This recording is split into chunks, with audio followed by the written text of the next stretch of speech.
This bucket is the first step into bringing my garden back to life.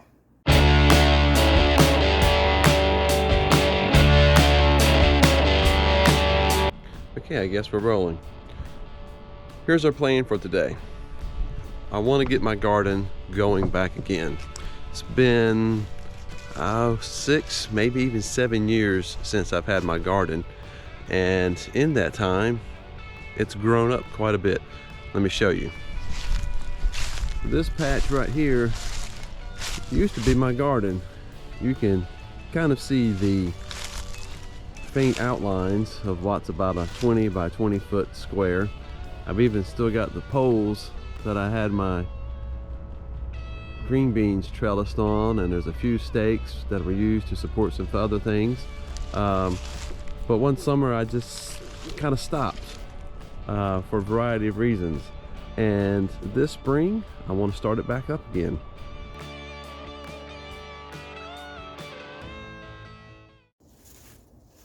Here are the old compost bins, and you can see that they have turned into compost themselves. Made them out of some pallets that I was able to secure for free several years ago. Probably shouldn't be handling that with my bare hands, lots of nails in here.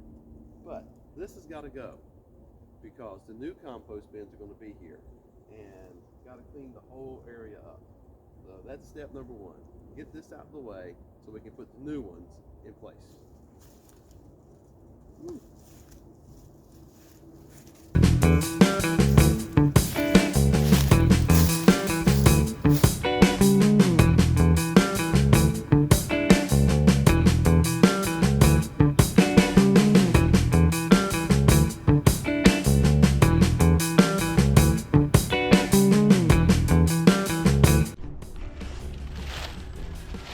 All of the pallets are out of the way. I've got those on the burn pile for me to take care of later this week. The only negative part about throwing them on the burn pile is it leaves a bunch of nails behind. So I need to get one of those big roofer magnets so I can suck all that stuff out of the ash pile. But still a lot of work to be done to this, and this is not the ideal spot for a compost bin, and I fully acknowledge that. In a future video I'll go over why this spot was chosen versus all of the other places here in our property. But there's still a lot of work to be done to this site in terms of prep. As you can see, there are several years of buildup of natural leaf fall, which is not bad. It can be added to the mix here, but we got all these little saplings, little sprouts popping up in here that I want to cut down so they're not growing through the middle of my compost bin. And that's the result of all of these trees around us. So these are going to just drop sticks and broken limbs and future leaves into what will be my semi-permanent compost bin, and we'll have to take some measures to take care of that. So without further ado, let's just go ahead and rake some of this up, make sure I got all of the broken boards, any nails and things like that, and start some construction. Here's the plan.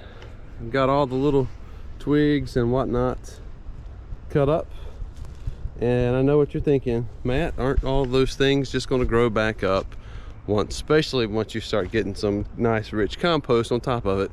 Answer is yes, but doing the best I can to make lemonade with the lemons that I've been given. The plan is to take this spot here now, use these posts. I wish I had 4-foot posts. This is all the local big box home improvement store had, but I'm going to lay out 3 4x4 bins and then wrap it in chicken wire for our starter.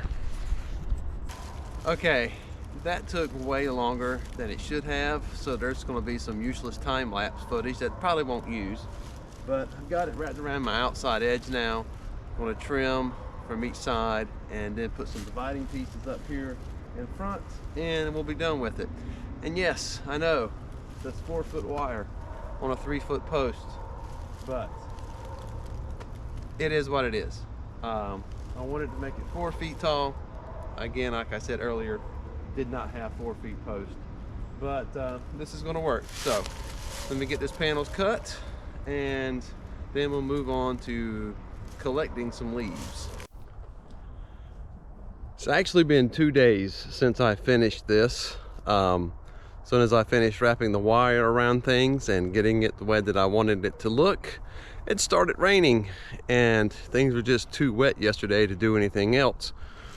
But today we are resuming our work with the compost bin, and we're going to fill it up with leaves now. Here's our final product. You can see we've got 3 4-foot bins, and I could easily fill up all 3 of these today if I had the time. Leaves are not an issue for me. If I were to rake up every leaf in the areas that I normally rake, blow, collect, whatever verb you want to use, and not worry about the areas that I allow to go natural, I'm easily talking about 10 cubic yards without even thinking. The areas that I always collect the leaves from, though, are right here around the house itself. So I'm going to collect all of these here in between the house and this patch of trees here. I'll let everything that falls down in that area just sort of stay and do its own thing. Those leaves are probably 4 inches thick, but I will pull up all of these up to where that maple is lying on the ground up there. I will get everything along the driveway and up to the tree line and behind our basketball goal here. That's the next step. I'm going to get up on the roof first of all and blow everything off of there, because I only want to do this once, and I think everything that's up there for the winter is already up there, so let's go ahead and blow it off. And then we'll get the mower out so we can mulch up these leaves before we collect them.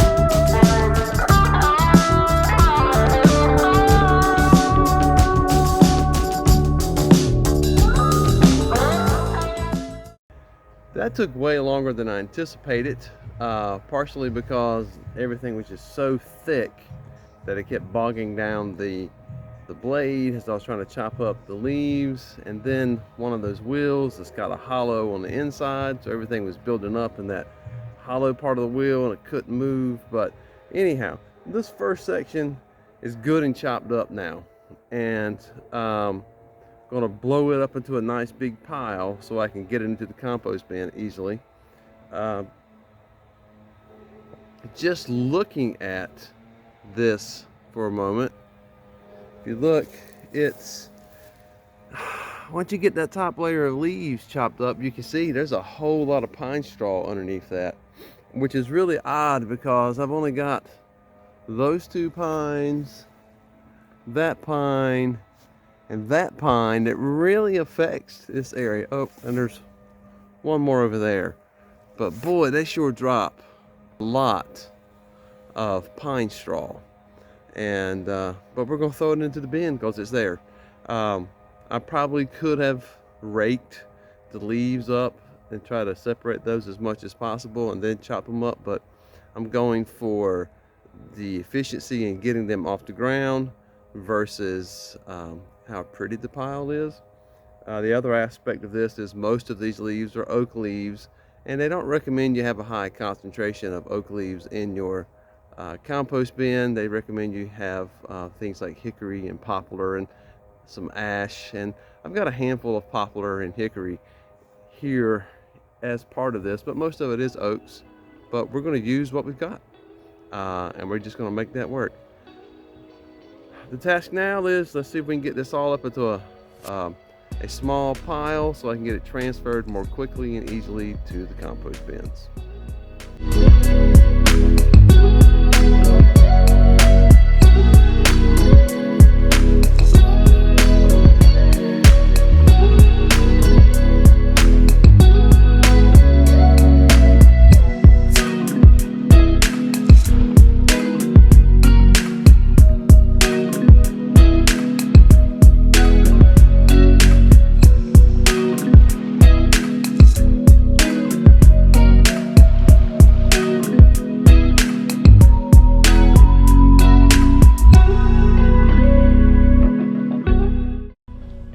I've got the first load of leaves into the bin.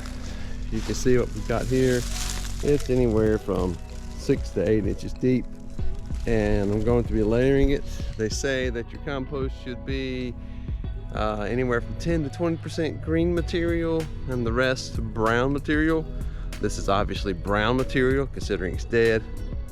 Not a lot of green material available right now to put in here, so I'm going to use some 27-4-7 fertilizer to put on there. They didn't have any 10-10-10.